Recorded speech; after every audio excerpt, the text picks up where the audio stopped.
Yo, yo, yo. Hey, guys, welcome back to another awesome edition of the Best Practices Show podcast. Thank you guys for showing up.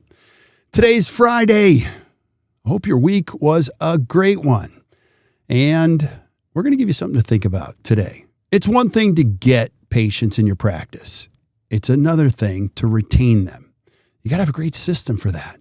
And today we're going to challenge you with how to rethink retention.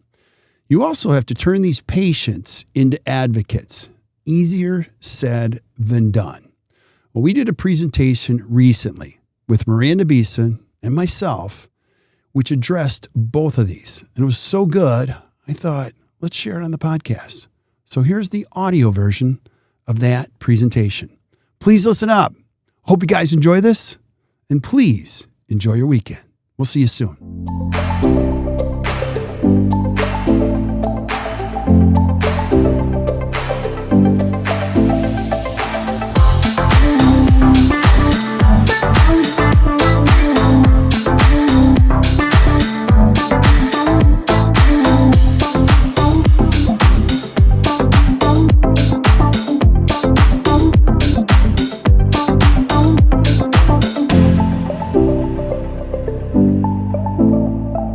So for those of you that are here for the first time, welcome. For those of you that have been here before, welcome back. We're always excited to put the ACT Dental, Smile Source, BPA, and dental community at large together for all of these things. Now, I'll just start with this. Like, you might be thinking, if I'm here for the first time, what is this all about?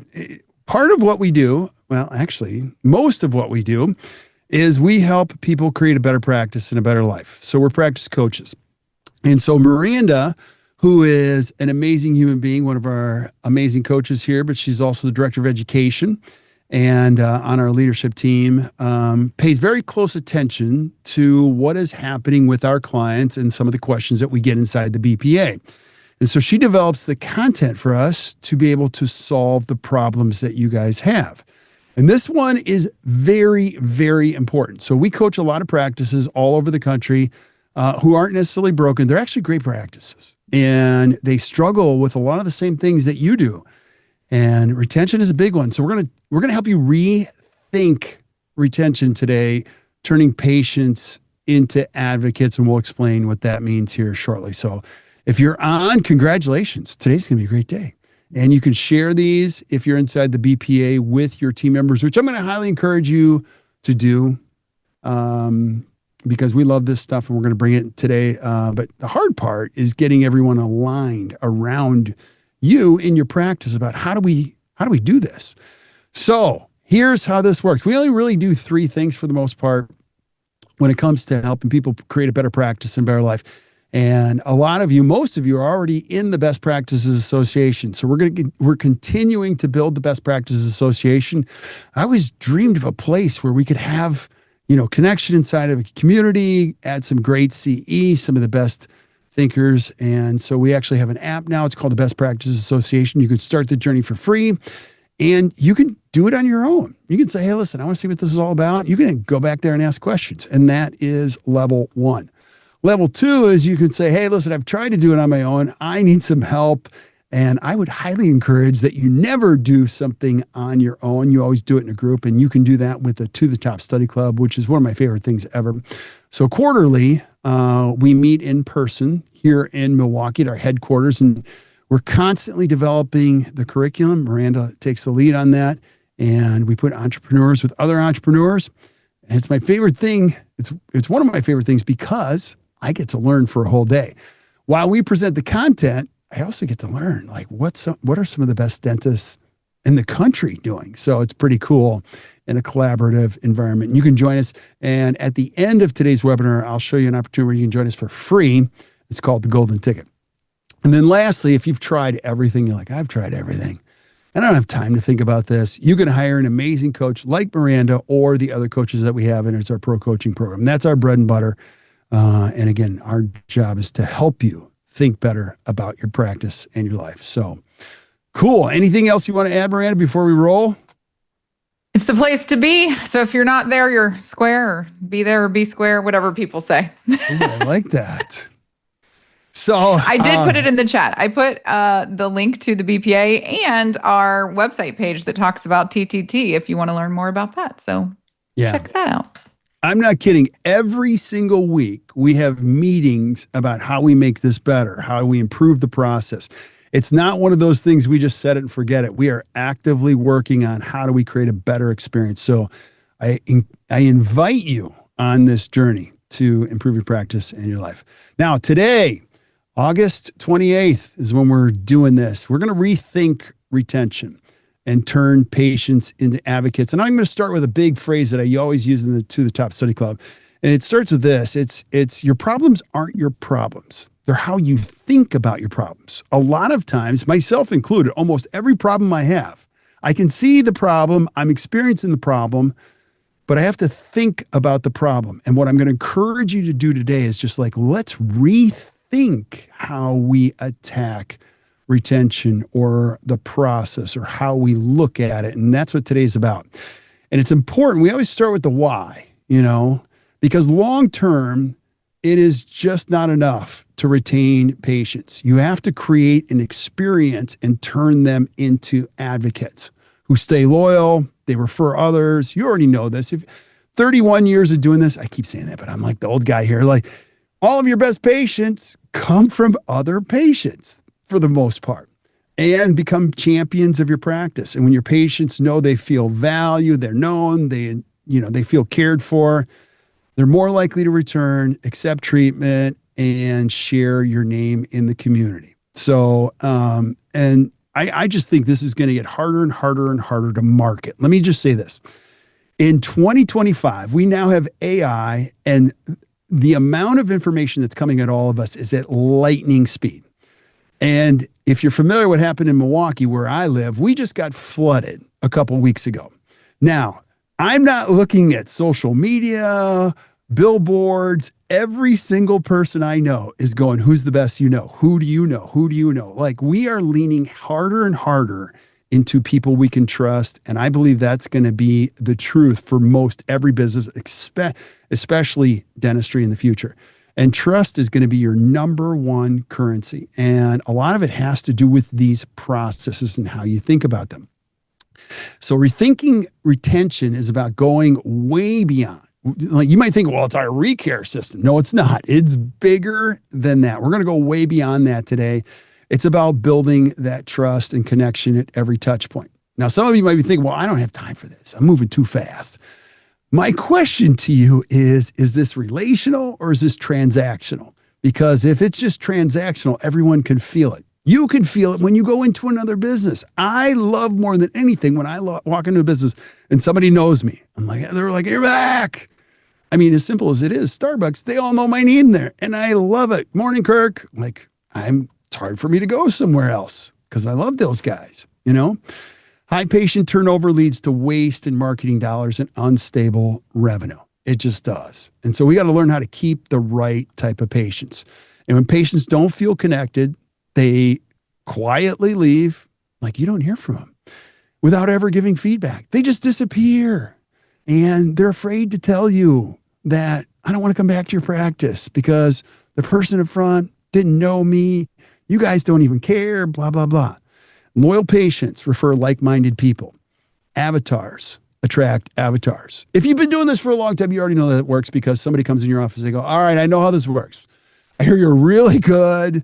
I hear you're really expensive. You're going to help me with my insurance, but you're not going to take it as full payment, blah, blah, blah, blah, blah, blah, blah. And you're like, yeah, come on back. Nice to meet you, type of a thing. So let's start the process of how we rethink new patients. Every practice needs new patients. Yes, you should always have new patients, but we have to rethink the emphasis we put on needing new patients. Somebody always tell you, I get these all the time. People are like, I get 100 new patients a month. And I'm like, oh gosh, where is this going? That sounds terrible. It just does. You have a certain number of new patients that are the right number for your practice. And yes, you should always be thinking about how we get those into the practice. But sometimes new patients are the worst. Some of the practices that we see, they get 100, 200 new patients a month, which isn't the ideal client for us. These patients are terrible. They don't know anything about the practice. They don't show up for their appointments, and it all becomes more and more and more. Miranda, What are your thoughts?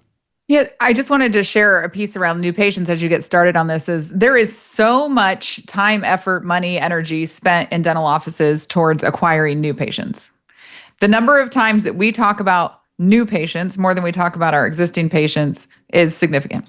And so it's important when we're going to have a webinar talking about patient retention that we also do talk about new patients, because we're not saying you don't need them. But before we lean into the importance of our existing patients keeping our practice healthy, we want to spend just a minute talking about when, like what you just said, if we have all these new patients in our practice, 50 a month, whatever it is, 100 a month, it's almost like bragging rights. To some degree, I equate it to the same philosophy we have around gross production. I don't really care a whole lot about your new patient count if I'm coaching your practice. What I care about is your patient, your active patient count and your patient growth over time. And so what we're going to talk about for this first part is around rethinking new patients. Not like I need as many as possible. I need to say yes to every person that calls, because like you said, then you end up with people in your practice you don't even really want in there. But how can we rethink how many new patients we actually need? And then how do we measure that or balance that with our existing patients and our retention of existing patients to make sure that we have a really healthy overall active patient count, not just healthy new patient count? Yeah, I absolutely love what you said. And let me give you a kind of an end point of where we're going, because some of you might be thinking, well, I don't know how many new patients we have. We got all these ops under construction. Let me simplify this as much as possible. We coach a lot of different types of practices now, but typically, the average dentist, the great practices that we coach. Now, you can extrapolate depending on how many providers you have, but let me give you kind of an endpoint. You only need 1,500 patients if you're a single doc practice and you have 2 hygienists. Okay, I want you to think about that. If you spend 30 years attracting, keeping, retaining, getting referrals from these 1,500, you're going to displace 17 to 19% of them. They're going to die, move away, blah, blah, blah. But if you can think, hey, 1,500, I'm going to show you a model here in a second that you can collect $2 million, or actually you can produce $2 million with 1,579 patients if you just use the framework that we're going to give you, and you can create an amazing practice. And then if you have a full-time hygienist and they actually see the patients 2 times a year, that equates to about 750 patients a year. Now, that's give or take. That's not an exact model, but it gives you kind of a rough estimate of where you can go with this. And when you start to shoot for higher numbers, you need more chairs, you need more personnel, you just need more everything. So the 2 metrics that are going to help you rethink this today are these. These are key metrics to help you understand your new patient needs. APV, which is annual patient value. It's one of our favorite metrics here. And it's relatively new on the scene, I would say in the last 10 years. We never looked at annual patient value in the past. It was always production and collections. And then net patient growth, which is another one. So let me explain a little bit about what that means. You get to pick how to practice in dentistry. Like, there's no rules. So if you're a dentist listening to this or watching this, like, you can do whatever you want. My encouragement to you is like, pick the path that best suits you. You can go the low margin, high volume route. You can just go after that market where you offer services at a lower profit margin, resulting in higher write-offs. You can participate with everything under the sun. You can have evening hours and weekends and all that kind of stuff. And I'm here to tell you it can succeed. You just have to know what you're building. But you're going to do a lot of value, or a lot of volume in that. Retention is going to be low in that market no matter what. Then you can choose to do the other route, which is high margins, low volume. And you can collect closer to 100%. And that's a fun way to go. It's usually one of our favorite, but neither one of them is wrong. And you can also do a combination of both. You can say, hey, listen, I want to do a combination. I want to do some of this and some of that. And you just have to know what you're building, because the worst thing to do is to build something and not know what you're building and try to figure it out later. And so the APV, this is really important. I'm going to encourage all of you to figure this out. You should figure it out today. It's actually quite easy. The annual patient value represents the average monetary value that your active patients contribute to your practice. So you think about it, you got all these patients. What is their value to the practice? Now, I want to say this carefully. People are not money. That's not the point. But of the people that you have that you would consider active patients, what is the value that each one of them on average brings to the practice? So here's how you calculate it. It's the sum of your total collections from the last rolling 12 months. So it's a rolling 12 months. Then you divide the 12-month rolling collections number by the number of active patients at the prior month's end. When you do that, you're going to have your APV, your annual patient value. I'm going to encourage you to have a regular conversation as a team around this, because as you make this more valuable to the practice, things change. I love this story. I share it all the time. But our coaches, when they're assigned a new practice, they often look at this one first, because they might be thinking, well, I got this cool new practice. Sounds like an amazing practice. I want to know about them. And then they'll peek at the APV, because the APV tells you a lot. If it's super high, you can see they're really good at relationships, probably have a really good profit margin. If it's super low, they do a lot of volume or they're struggling with retention. Those numbers always tell some type of a story. And so if you're wondering after you've calculated, like, how are we doing? We get these numbers from Dental Intel.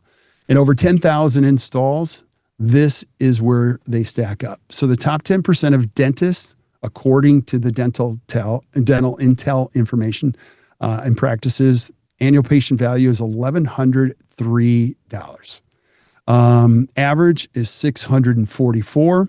And then the bottom 10% is $370. Now, wherever you're at, it's not bad. It's just your starting point.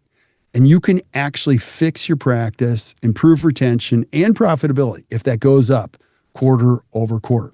So we have a couple. Well, Kirk, the other thing that shows up in your practice, and this is what I hear from clients, is as that APV goes up and you feel less and less busy and stressed throughout the day, your team starts to say, hey, are we okay? Like, I feel like we're kind of slow. Like, I feel like the schedule's been slow. I don't feel like we're, running around like we usually do. And then the KPIs, or you look at your scorecard and you realize, whoa, like, we're making way more money in this practice than we ever have. But we feel slow. Like that, it's almost hard for especially team members to really process that you can feel slow, but be doing better financially and from a productivity and efficiency standpoint. And so it's a little bit of a mindset shift for teams to get used to. And so when I hear teams share information like that, I just say, hey, let's just look at your annual patient value and what it was 3 years ago when you felt crazy and what it is now. And then it's really clear right there on paper what it is that's making it feel that way for us. And no, we're totally fine. Like we're a profitable practice, actually more than ever. And enjoy that, team member. Enjoy the lack of stress that you now have in your day-to-day life. Yeah. I love that you said that. And I don't have this on a slide, but the future of your life is about how you enjoy it. And time is the new rich. We say it all the time. And when you have a high APV, I'll tell you what's going on in your practice. People value you. They're usually using some type of discretionary dollar to pay for your dentistry. They're coming to the hours that you work. It's a little bit of a slower pace. When the annual patient value is low, you're chasing everything. You're chasing evening hours. You're chasing whenever they can come in. You are at the mercy of your patients. Your patients make the rules. You don't make the rules, and that's no fun. And they refer other people that make the rules. You don't want that. So here's an example. Practice A, an annual patient value. Let's say their production goal is $2 million. Single doctor, 2 hygienists. You sit down with your team in December and you're like, hey guys, let's produce $2 million next year. Well, if your annual patient value is $646, you can do the math. You need 3,096 active patients in your schedule to reach that goal. That's a lot of patients. And so that's one way to look at it. Now, let's cross the tracks to practice B. And practice B has the same goal, same situation. It's actually the same town. It's just on the other side, maybe I shouldn't say other side of the tracks, maybe other side of the street. Right across the street. Right across the street. Your buddy practices right across the street. You guys are friends and they have the same goal. But their annual patient value is $1,267. And if I had a nickel for all of the clients we coach that are in this category, I'd be a crazy wealthy man. Like, it's so much fun. Now, it's not about that, but you can see they're calm. They're relaxed. They know what they're doing. They feel good about dentistry. Their mindset is positive when they look at the future. Like, they actually believe dentistry is worthwhile and people want to pay for it. When it's low, people are like, nobody wants to pay for dentistry. I don't know if this is the greatest profession ever. So its circumstances are bigger than just its impact in the practice. So you can see in this circumstance, a $2 million production goal with this annual patient value. We only need 1,579 patients. Miranda.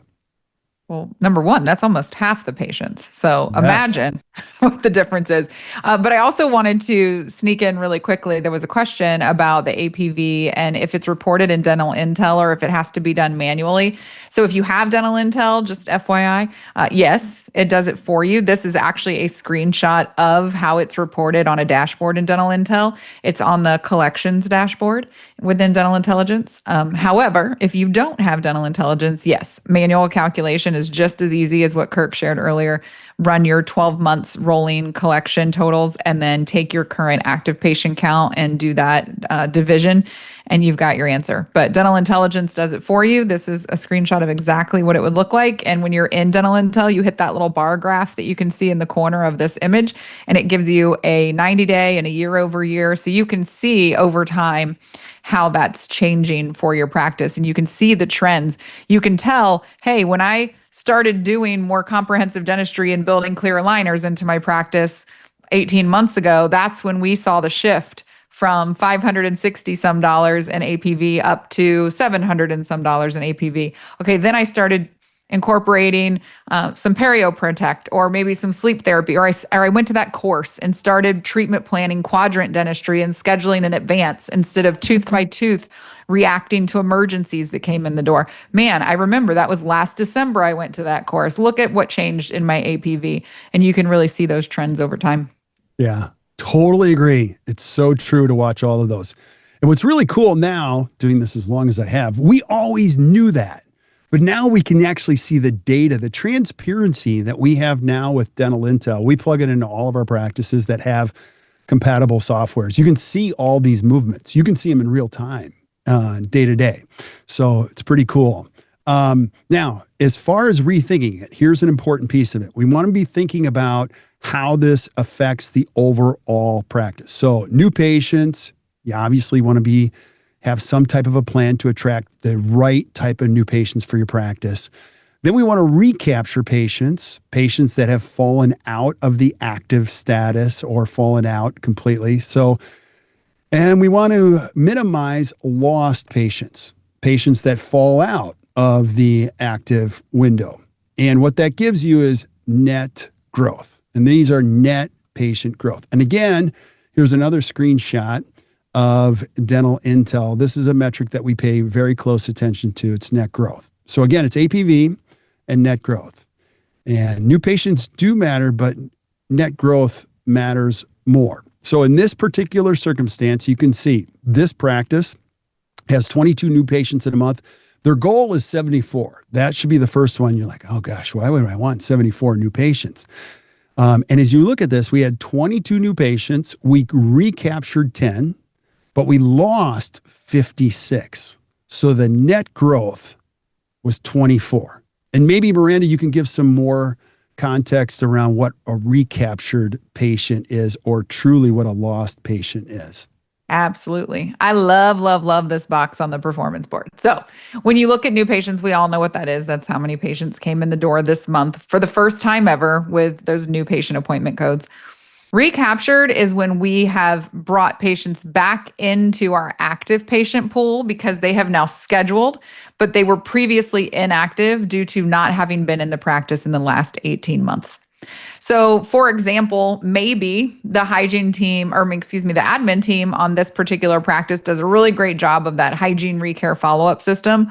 And so they're reaching out to patients when they're past due for their visits. So maybe there's a chunk of patients that they're past 18 months since they were here last for a hygiene visit, and somebody's actively calling and reaching out and nurturing those patients. And guess what? We got 10 of them this month to come back into the schedule. And so now they're considered recaptured. They weren't active patients anymore, more than likely due to inactivity. Lost patients are those patients who we have either manually turned to archived, deceased, or inactive in our software, or they've simply fallen into that inactive or lost status because their last visit was more than 18 months ago. So new patients are new patients. That's pretty self-explanatory. Recaptured are those that have gone inactive or been activated, and now they are back in the practice, and we haven't seen them in at least 18 months or more. And then lost patients are those that we either manually turned to inactivated, or they went inactive simply by having been 18 months or more since they were in the practice. And then we can see that overall net growth for this practice in this particular month was negative. So while they were like super excited maybe that they had 22 new patients, they actually had a decrease or attrition in their overall patient base versus a gain. And the other thing that dental intelligence does, just so you know if you use it, is that bar graph in the upper right-hand corner. When you open it up, it'll show you the breakdown of how many were new, how many were recaptured, and then how many were marked inactive versus how many went inactive. And you can even click on that and go right into those lists and start reaching out to those patients and trying to, I say, a little win back program where you start reaching out and really trying to recapture some of those patients that are about to fall out of the leaky bucket at the bottom of the practice. So true. So true. Another thing that this slide does not show is if your goal is 74 new patients a month, you're spending a lot of money to get them. You're either spending them in marketing dollars or you're spending them in write-offs because you participate. So it's well, and again, if this practice we're not losing 24 patients a month, they might not need 74 100%. New patients. And so this ties in that whole concept of what we said at the very beginning, which is like we need to rethink how we think about new patients. Yeah. If we weren't losing 56 patients in this particular month, we wouldn't have a negative net growth, and we wouldn't need that many new patients to get where we need to go with our active patient count. If that was only 10 and we were in the positive, think of how many less new patients we need to spend those dollars, effort, and energy on bringing new patients in. Totally agree. Totally agree. Now let's go to the other side of the street.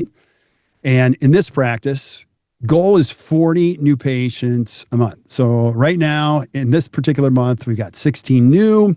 We recaptured 20 and lost 25. So our net growth was 11. Anything you would add about that, Miranda? No, I mean, I think it's just a good example of, again, this they still lost patients. We're going to have some attrition. That doesn't mean we don't try to reach out to those patients or look and see who we lost. But in the end, we did have positive growth. The goal is going to be determined based on how far off is this practice from where they need or want their active patient count to be. You know, perhaps this is an active, healthy practice, but they want to add an associate. And so they've set their goal really high because they want to start bulking their active patient count. Maybe they have 14 or 1,500 active patients, but they want to get to 1,800 because they're bringing on another doctor. And so if their goal is to reach that level, they're going to need, say, 40 new patients a month. How easy would it be for this practice to go from 11 to perhaps 21 or 31 if they simply focused on retention and having less of those lost patients? Like if they only lost 5 instead of 25 of their active patients during this month, they're going to be at 31, and they're going to be that much closer to their goal than they are at 11. So this is why this information ties so much into why retention is so important. Yes, we need to think about new patients. But ultimately, what I love about this KPI is it actually forces us to think about retention and how are we impacting our existing patients to make sure that we're giving and doing everything we can to keep them tethered to the practice. Because just like that, we could be that much closer to that goal of 40 if we just didn't lose 20 of those that maybe we could have kept if we had had some outreach in place or pre-appointed them the last time they were in. Totally agree. Did I hear you use the word bulking? So did you borrow that from your kids? I didn't know what did I say? You said bulking the new patients. So It's a kid. So I just found out what that was like a That's couple of because you weeks have a ago. football player. Yeah. They're bulking. I'm like, oh, okay. So it means you're adding. Okay. So Yes. Yes. I love it. Love it. Well said, Miranda. So retaining existing patients is essential to your practice success long term. Now, we're going to show you a little bit about how to do that or rethink that, but rethinking your patient experience is critical. Retention starts with how patients feel. So you got to get into like we don't create teeth here. Like we don't do that. We create long-term relationships with amazing people, and we want to make their lives just a little bit better than when they came in here every single day. Not just how well you perform clinically. Now that's important, but like it's how they feel. A great experience gives patients a reason to return and to talk about you. When patients feel valued, they stay and they bring their friends. They'll say, you got to go to my dentist. So we have something that's called the Creating a 6-Star Experience in the BPA. You can actually have access to this. It's a great exercise. And what I would encourage you to do, if this is tough for you guys, let's say these metrics that we're talking about aren't great. You can actually go back in the BPA. You can watch this webinar and you can actually go through this exercise of the 6-Star Experience. I'm going to take you through a little bit of it today and how it all works. And it becomes a great team meeting. Some of you are like, well, our team meetings are terrible. Well, don't do that anymore. You can actually just put this on and say, hey, Alex, can we watch this for a little bit and have a conversation about how it all works? Now, the first step in the 6-Star is the initial phone call.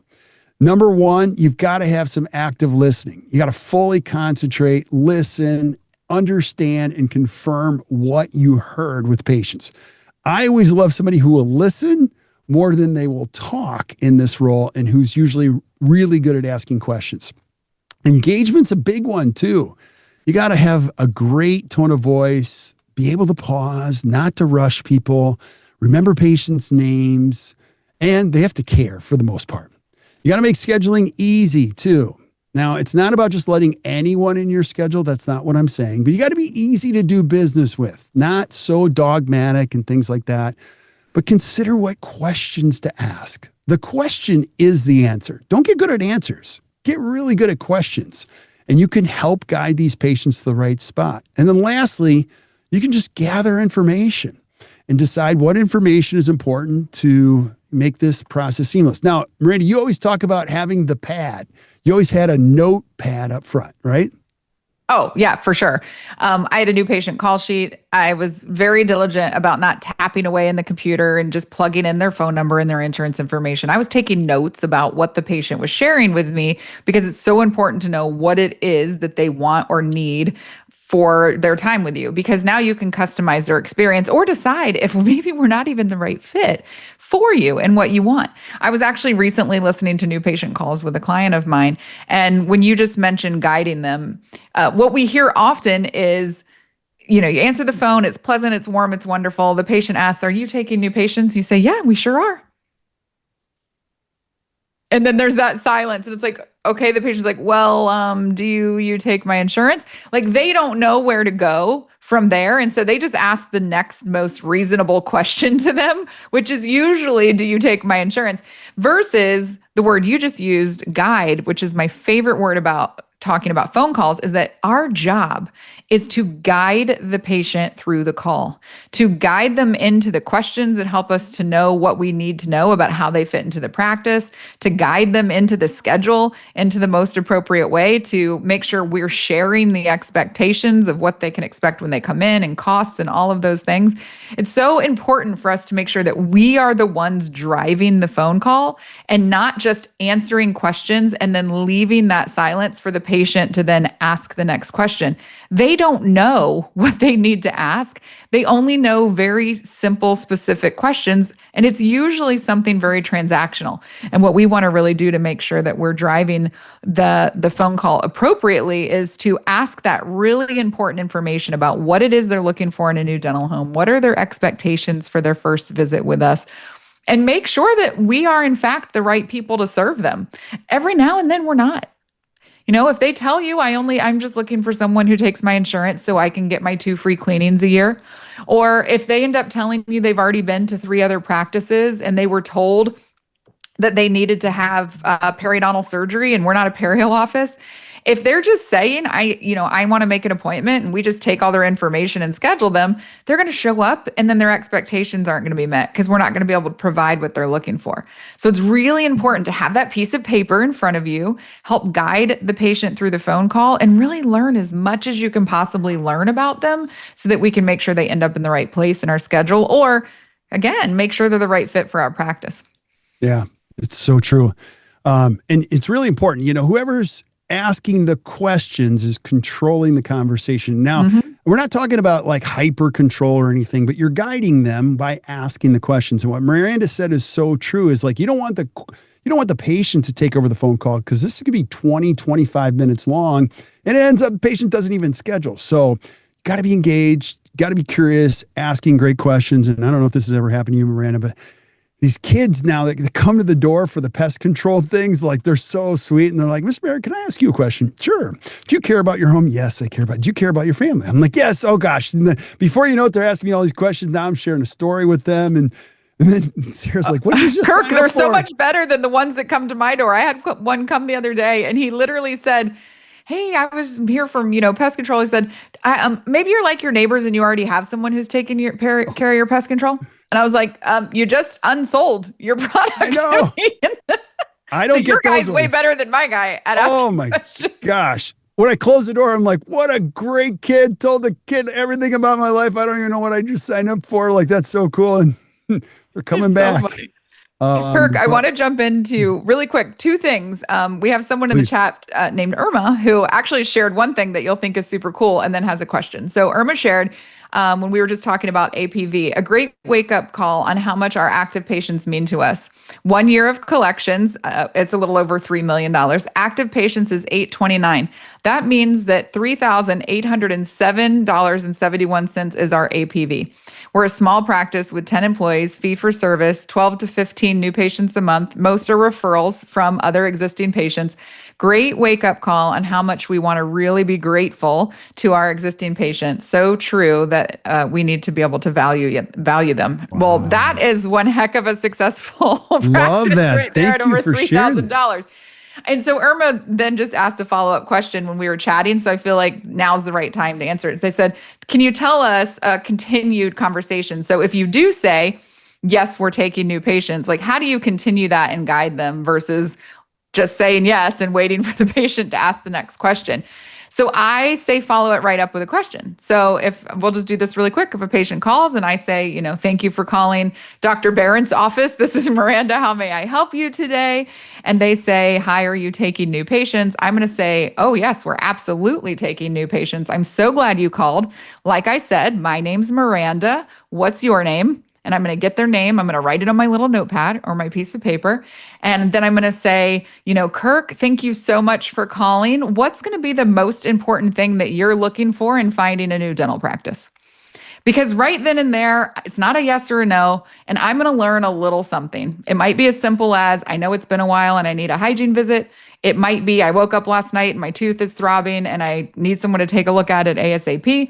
We're going to learn a little bit about why is Kirk calling for a new patient visit instead of leaning right into them just asking those basic questions that honestly might not be the most important thing to them, but it's just all they know to ask. Yeah, that is so good. If you guys are listening to this, that's why she's one of the best in the world at verbal skills. What do you guys think of this? World. I actually want to create some type of Jeopardy. No, I want to create a show called Let's Stop You keep Miranda. saying you're going to do it. Let's Stop Miranda, and I'm just waiting for the invitation. So Irma, I want you guys all give us your hardest stuff, and let's try to catch Miranda off, not being on her toes. That would be so much fun. Get the craziest stuff. It's so good to hear you say that. Now, if you're thinking about that, think about it for a second. If you had somebody like Miranda at the front answering the phone, they were engaged, they're going to turn a lot of these calls that you would normally think not very valuable into hugely valuable advocates for your practice. They're probably going to come in your chair and sit in there and go, she's good. You should give her a raise. And that's another thing. If you're not getting regular compliments, that is not your team members' fault. That's your fault. You should be, cultivating an an environment where people want to get better. They want to learn about this and they want to get better at their verbal skills. And in essence, it'll make them better and your practice better. I could go on that forever, but I won't. But we can't. We can't. We don't have time to do that. I wish this was a 4-hour webinar because I have a lot of thoughts. All right. Initial phone call. You're setting the tone for everything that follows. My hope is that call's so good, they think, man, they're probably super expensive, but I got to go. You know what I mean? You never want anybody to think you're cheap. They're like, they're good. And are you warm, confident, and helpful? Or are you rushed and transactional? I can feel that. I can see that. I start to build a picture of what your practice looks like if you're timid, not helpful, and you're just rushing me along. And patients decide if you're the right fit before they ever walk through the doors. Totally agree. So if you just heard what Miranda said, if you're a patient, you're like, okay, this is my dental home. This is going to be my dental home, unless it's crazy expensive type of a thing. But you're also learning about the patient in that respect. Now, the day of the visit, patients start evaluating the experience from the moment they enter your parking lot. And so that's something that teams miss all the time. You want to greet them personally and timely. Just don't tell them to have a seat. Have a seat. I'll be with you in a second. I see that all the time. I think one of the greatest things you can do is just do an exercise where you actually walk through the steps of what your patients experience. Take a look at the sidewalk. Take a look at everything because you don't notice any of that. Your patients do. And they start to make a judgment from the second they get out of their car. So then you want to be able to focus on the first handoff. So we got the phone call, the first visit, and then the first handoff. We like to refer to them as elegant handoffs. They're done really well. Call them by their preferred name. You're going to learn that on the phone call. You can provide a tour on the way back to the operatory. Studies show that when people are given a tour, they're more relaxed. They're more likely to like you. And Kirk, I work with a practice in Michigan and I was just visiting with them and I was in their office the day before our planning meeting. And I said, I think this picture is new. And there was this really awesome portrait photo framed on the wall right when you head back towards the operatories. And it was of all 4 doctors. And I was like, I don't remember this being here before. And they're like, no, we actually added that. And they said it's our first stop on our tour. When we go to walk the patient back to the operatory, we kind of stop here, we pause and we say, hey, I know it's your first visit with us. This is, Dr. So-and-so and Dr. So-and-so and Dr. So-and-so. And you're going to probably meet them while you're here today or at some point. And, and you just head on back. But it's that first introduction right when you walk back on the tour to start acclimating the patient to who we are and what we're all about. I thought it was a really great idea on their part to build that right into the front of the tour. It's like right there front and center, great picture. Everybody looks warm and welcoming and it's their first stop on the way back. I love that. I'm so glad you shared that. Now I could spend an entire hour on this. I'll just tell you a short list of it. One of my favorite practices of all time, they rehearse this all the time. Like they had it down. And the person who gave the tour would say, do you mind if I give you a tour? Because we're so excited to have you here. You're going to meet a lot of people. You're going to meet our doctor today. And she would always say this, but the most important thing to us is to know what's important to you. So come on back. And in the morning huddle, she would call out, I've got a new patient. Her name is Miranda. She's going to be coming by at about 10:05. I want you guys to all say hi if you can. So it was really cool. A lot of time hygienists don't even look up. They don't even care, whatever. But if you're what you do screams you care or you don't care. You want everybody to be locked in on I care. And she would even do indirect and direct chair time, which I thought was pretty wild. She would go into the lab and it was clean. Very rarely do you ever see a dental lab that's clean. And she would say, this is where our doctor does indirect chair time. Mm-hmm. You're going to notice there's direct chair time, and direct chair time is when you see the doctor, but you're going to see that our doctor spends a lot of time studying how bites come together. Like we're going to be so well prepared for each one of our visits with you. And that's where he studies all of this information on, and she would explain what an articulator was. It was really cool. You can go as far as you want, but as you can see, you're starting to build value for that. If any of you have been to the restaurant Excalibur in New Orleans, you know that it enters through the kitchen. So you walk in and the first thing is you're on the line, which is pretty cool. And they describe how they prepare things and how they, order their food and how they care about things. By the time the bill comes, you're like, I don't care what it costs. Like there's so much value behind what they do, it's powerful. Number 4, we're going to put them in the chair. Number 1, be on time. You can actually build an entire practice just by being on time. It's amazing how poorly people do this in the world. Ask open-ended questions, build rapport, have everybody be engaged. Engagement is a big deal. And it's not just about their treatment. It's about how you deliver it. What's the care that goes in the chair? And, after we've completed care, talked about care, or just had a conversation about anything, the patient's going to leave your office. Remember, you want to get good at the hellos and the goodbyes, not just the hellos. And patients are going to exit. Personalize the critical things that need to happen before the patient leaves. And Miranda, I want you to talk about this because patients hear a lot and their retention isn't the greatest. So why do we want to personalize the critical things? Well, when you personalize the conversation that you're having with the patient and tie it directly to them or to them and their provider, or what is it about what we're going to do at your next visit that really matters to you? If they're even remotely on the fence, they're going to be more bought in and more confident in what the next step is. So when you're doing things like scheduling their next visit, we're not just penciling them in here and there. We're reserving time with whatever that provider may be because we know there's this area or that area that you all looked at today, or we know that you like to prevent an emergency patient. And so when we see you every 3 months, we know we're more likely to do that for you. And how can we use words and language and tie in their goals and motivations so that they feel as if it's not like we're just going to schedule you at 6 months because that's the next time that you're due and that's what we do here. No, we're scheduling you at 3 months because of this reason that you shared with us that really matters, and really personalizing that. And then ask them, do they want an appointment card or would they prefer an electronic reminder? Like asking people very simple things like that. I don't want you to hand me your appointment card. I'm going to have to go find a trash can and throw it away because I'm not going to keep it or I'm going to lose it. So just simple things like, hey, I can write you an appointment card, but I do remember last time that you told me you prefer text messages for your reminders. Is that still the correct, or would you like me to write you a card? Just those little tiny personalizations and things that maybe you made a note about it. You didn't actually remember what every single patient wants from visit to visit, but anytime you can make it feel personal or customizable, it's great. And I love this next point, which is just patients remember those last few minutes really vividly. So no matter what happened throughout the appointment, you guys could have been cutting up, having the best time connecting at the front of the appointment. If they have a negative experience on the way out the door, that's what they're going to remember. And that's the feeling they're going to leave with. So we really have to make sure we put just as much emphasis on that final handoff and the patient exit and the goodbye and how we wrap everything up as we do when they walk through the door and we greet them and celebrate them being there. Yeah, it's so important you said that because there's so much emphasis on the front end, but a lot of offices skip this piece. They're like, we got that nailed.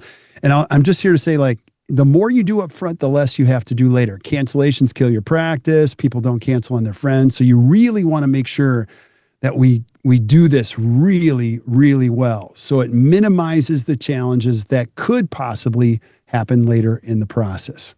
Now, there's a couple systems we're going to ask you to evaluate. There's actually 4 once the patient leaves. Number 1, it's unscheduled treatment follow-up. Can you talk about this one, Miranda? Yeah, it's just really important to make sure that when that patient leaves, like we are the person who's responsible for making sure we maintain that connection. I'm the world's worst at follow through as a patient. I'm not going to lie. So I really rely on my dental practice, my medical practice to reach out to me, sometimes multiple times, to follow up and say, hey, we never took care of that. Do you want to schedule that appointment now? So if a patient leaves and they weren't able to schedule their treatment or didn't for some reason or another, we have made a valiant effort to record why, schedule a follow-up. We make sure we reach back out to them in regards to that unscheduled treatment follow-up. And the same thing applies for these other systems. And if you want to go ahead and just plunk them up there. So hygiene recare. We want to make sure that not just when there's a hole in the schedule, we're working these systems. Like these systems aren't intended to just fill a short notice cancellation. They're regular maintenance on the practice. They're daily and weekly processes that are part of our checklists that we follow to make sure we're making these connections on a regular basis. So if they forgot or couldn't schedule treatment, we are following up on a regular basis to help them make sure they get what they need. If they weren't able to schedule their hygiene recare visit, or perhaps they had to cancel and for whatever reason they couldn't reschedule in that moment, we're going to be doing a hygiene recare follow-up system maintenance program in the practice on a daily, weekly basis. I love a reactivation, or sometimes you'll call it patients going inactive system. We talked about this at the beginning of the webinar when we were talking about lost patients. But having somebody who runs a report every month of all of the patients that are about to hit that 18-month mark, and they're going to be considered inactive. And let's see what we can do to reach out to those patients. Now, you can have a hygiene recare follow-up that serves everyone who's due now without an appointment, 3 to 6 months without an appointment, 6 to 9, yada, yada. And you can do the same thing with a reactivation system. You can run lists from your practice management software that are people that are at 18 months to 20 months since they've had their last visit. You just run it by date of last visit, maybe 20 months to 24 months. And obviously, the further out it goes, the less likelihood these people are going to be reinstated in your practice. But if you can catch them, especially right when they're about to go inactive, and keep them instead tethered into the practice, that net growth number that we talked about earlier is going to be so much healthier for your practice because your lost patient number is going to be smaller. And then the last one that a lot of times practices overlook is our unscheduled new patient follow-up system. Ideally, we're scheduling as many of our new patients as possible before they leave for a hygiene visit. And sometimes we don't. And so having a system where, again, once a month, and if you have Dental Intel, it's super easy. You just click on that number in the middle of the square that showed how many new patients you had, and it's going to pull up a list of those patients, and it's going to show you if they're scheduled or not for a next visit. And then you just have somebody on your team that owns reaching out to those new patients that didn't schedule a next visit. And we do our very best to re-engage them into the practice. So these are some pretty key follow-up systems that are really just maintenance, patient maintenance that your admin team can build into their daily and weekly checklists. Yeah, so well said. So well said. So a couple final points on how we rethink retention. You have to have somebody own the follow-up process. You heard Miranda say that. When we always say internally, when no one owns it or everybody owns it, no one owns it, there has to be a champion, somebody who understands this is my responsibility and I own this process in the practice. Well, and Kirk, just to share in case there's team members, or if you're a dentist and you're going to share this with your team members, owning it doesn't mean you're the only person that does it. If you own the hygiene recare system, you have documented what that system is. Maybe you're the one pulling and running the reports or making sure that things are being documented properly. And yeah, you probably call on those lists. But that doesn't mean that if your hygienist has a cancellation and their notes are caught up, that they can't come and sit down and help call on that hygiene recare follow-up system as well. Or you have a doctor out, and so you have 2 assistants for 3 days who don't have a doctor to serve, but they still want and need to work. Great. They can help with that unscheduled treatment follow-up system list. Just because you own it doesn't mean you have to be the only one who does it. Yeah, thank you so much for saying that, because that's one that requires a lot of clarity on that. Also, the follow-ups, you know this, are they proactive or reactive? A lot of times, most times, they're reactive. Like, we got to get somebody in here. So it's a poor system. You're grabbing mud from the bottom of the river and you're just throwing it in the schedule. Don't do that.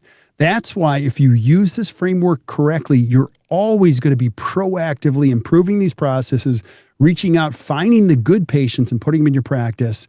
And it's going to save so much time and energy later on. And you can't let these patients fall through the cracks if they don't schedule. That's where this becomes so important. It's so hard to get these good patients. You want to have the systems tightened up so we keep them, so they don't go to another practice. So a couple other points. We want to add value after the visit. And how you can do that is you can send post-visit follow-ups with oral health tips related to their treatment. You know, it's really cool when you work with a really great healthcare provider and they're like, I'm going to send you a bunch of information. And they actually do it. You know, my son had a doctor appointment on Monday and the doctor said, my assistant is going to call you and schedule. As soon as he hung up, she called. It was like, oh my gosh, these people, they do what they say they're going to do and you can tell they care. You can share quick videos or FAQs answered in text and email. You could actually do your own videos. So if you're wondering, like, what marketing can we do? You should create your own YouTube channel with your own videos describing your own procedures in your own practice, which creates even more value for the provider in the office. Don't send them somebody else's videos. You can, but like, do your own videos. People always wonder, like, what should I be doing? Do that kind of stuff. And you can reinforce the personal relationship way beyond the transaction. And there's so many ways you can do that. And again, you want to be just thinking as a team, like thoughtful touches. How do we keep these people top of mind? You can celebrate milestones. If you have 1,500 patients, they all have birthdays in a year. Like, get good at celebrating birthdays, weddings, babies, graduations. I'll never forget as long as I live. When I was in high school, I had a dentist who would send me clippings of like things that I did. He's like, I'm so proud of you. I'm like, oh, it's Dr. Cooper. I'm like, I love Dr. Cooper. You can use the morning huddle time to fill out cards together. In your morning huddles, they should not be about production. It's really about patient care. And it's more than just their clinical care. You should be thinking about how we care for these relationships. And that's where you can have a point person saying, okay, Mrs. Finelli, she had blah, blah, she's coming in today. It's awesome. We used to have Amber in our practice who had a big old box of assorted different types of cards. And almost every day there was one or two cards that were going to be going out, and she'd have little stickers on them and all that stuff. And the team would sign them. At Morning Huddle, it would be like, hey, at some point today, I need you guys to sign these. So-and-so's cat passed away and she doesn't have kids and it was her baby. And so we want to make sure we let her know we care. And oh, by the way, it's Joey's birthday. So we're sending him a birthday card, and the whole team would sign it. At some point throughout that day, we always left it in a space that was a general space where everyone could see it and be remembered. And then Amber did her thing. She owned sending out these cards, but she loved spreading joy. So it was something that fulfilled her to know that she was making someone's day in some way. And it also really served the practice in a positive way to make sure that we were building those personal connections with patients. Love that. Everybody needs an Amber. That's for sure. Yeah. You can also send newsletters, seasonal updates or helpful tips, just aligned with your brand. Things that you're doing. If you do a lot of education on behalf of your patients, what a great way to keep your patients informed on all that stuff. And we got a few final takeaways, and then we'll answer questions. But the point of this is retention doesn't happen by accident. What we're going to encourage you to do is be proactive. Do it with intention. If it's built through consistent connection, clear communication, and intentional follow through, you're going to build the type of practice you always dreamed of, and it's going to stay that way. And when you stop thinking of retention as a task, I know it sounds like a lot of work. You're like, I already have enough work to do. No, this is an essential system. We have to build a retention system, and we've got to improve it over and over. And you start viewing it as a relationship. Everything changes. Patients feel seen, they feel supported, they feel valued. And not only they're going to return, but they're going to refer others too. Trust is the currency of your future. And that's how you do it. And it's not about having the perfect script or system. It's just about showing up with care. Remember, what you do either screams you care or don't care. So build a system that screams we care every single time. Now, you might be thinking, well, this is a lot to think about. We got a lot of tools back here. We are building the BPA with more and more tools to support the independent practice every single week. So if you go back there, you're going to see it's constantly changing. There's a great chat back there. People are asking questions like, today, here's what I need the best health history form. Like, it's so cool because the entire community comes to help. Like, if you're looking for the best health history form of all time, you'll see it back there. Now, everybody's got a debate around which one's the best. That's fine. But nonetheless, you're going to get the support that you need. And then lastly, I mentioned this at the beginning. If you're looking for an opportunity to join us at a group, the To the Top Study Club is amazing. I promise you, you will love it. Our next one is on October 17th and 24th. It's here in Milwaukee. They're small, intimate groups. We lead them. You're going to meet other people doing this work, and you could come for free if you're not a member. We have something called a golden ticket. Yes. All you have to do is show up. We'll feed you, take care of you, educate you, inspire you. All you got to do is just show up. Like, that's the easy part. We got the hard part. So I encourage you to take care of the golden ticket. You can try it. If you don't like it, you don't have to stay. I know that won't happen, but come check it out. And we'd love to have you as our guest. So Miranda, awesome job today. We have any questions? We do have a couple of questions. And I was going to share my little takeaway is kind of what Irma said earlier is show your gratitude. Like when you take a look at that annual patient value, whether it's $600, $300, or $3,000, congratulations. It's so important to make sure our patients know how much they matter to us and that we're grateful that they're there. Because, hey, I tell team members all the time, your doctor doesn't pay your salary, the patients do. And if the patients aren't there, then none of us are going to be here tomorrow. So we want to make sure we show a lot of gratitude. And I think it's really easy to just say that to our patients. Thank you so much for trusting in me. Thank you so much for trusting in our process. Thanks so much for being here today. Thank you so much for sending your family our way. Like it means so much that you trust in us to take care of them. So I think gratitude goes a long way. We have a couple of questions. So one of them was a question about APV, and it was around fee for service or high PPO participation. And so asking, does that APV change based on if you're a fee for service practice or a high PPO practice? And that's that business model concept that Kirk was sharing earlier in the webinar around low profit, high volume. When you are contracted with a lot of PPOs, you're going to have more than likely a much lower fee schedule. So you can charge only but so much to a patient for specific procedures. And so, yes, your APV or annual patient value is likely going to be lower. If you participate in a lot of them, it's probably going to be under 600. If you participate in a few of them, you're probably going to be somewhere between 500 and maybe 800. And when you do start to venture into that, maybe just one or fee for service, you're going to be at 800 or above. Just like we had in that example, I don't think I've seen someone at over 3,000. So I am very impressed. And I'm sure that's a comprehensive practice, but even $1,100, $1,200 a patient, that's not unheard of in that high profit, low volume practice. You don't need as many patients. You're just doing more dentistry on less patients when you're in that fee for service model. And so it kind of ties in with the other question that we have, which is around kind of specifics for goal setting. So this particular person asked, what's the average new patient goal for an office that has 3 dentists and 5 to 6 hygienists? Well, there is no answer to that question. Right. What you would have to do is look at your particular practice and know what do we need? So you have 3 dentists. If they're full-time, you can say we need 12 to 1,500 patients per dentist. So if we know where we are with our active patient count, we know APV, how much per patient is the production coming into the practice. Now we can look at what those goals are and say, okay, well, if our goal is to make $6 million and we have this many patients, we need our APV to be about here in order to get that.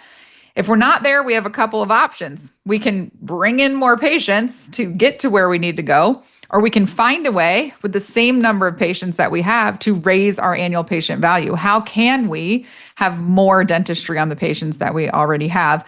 Not just for the sake of finding dentistry that's not warranted, but is there a way for us to introduce services, again, like aligners or perio protect or some of these adjunct things that aren't going to be written off by insurance that still help support the health wants and needs of our patients, but can help us raise that APV.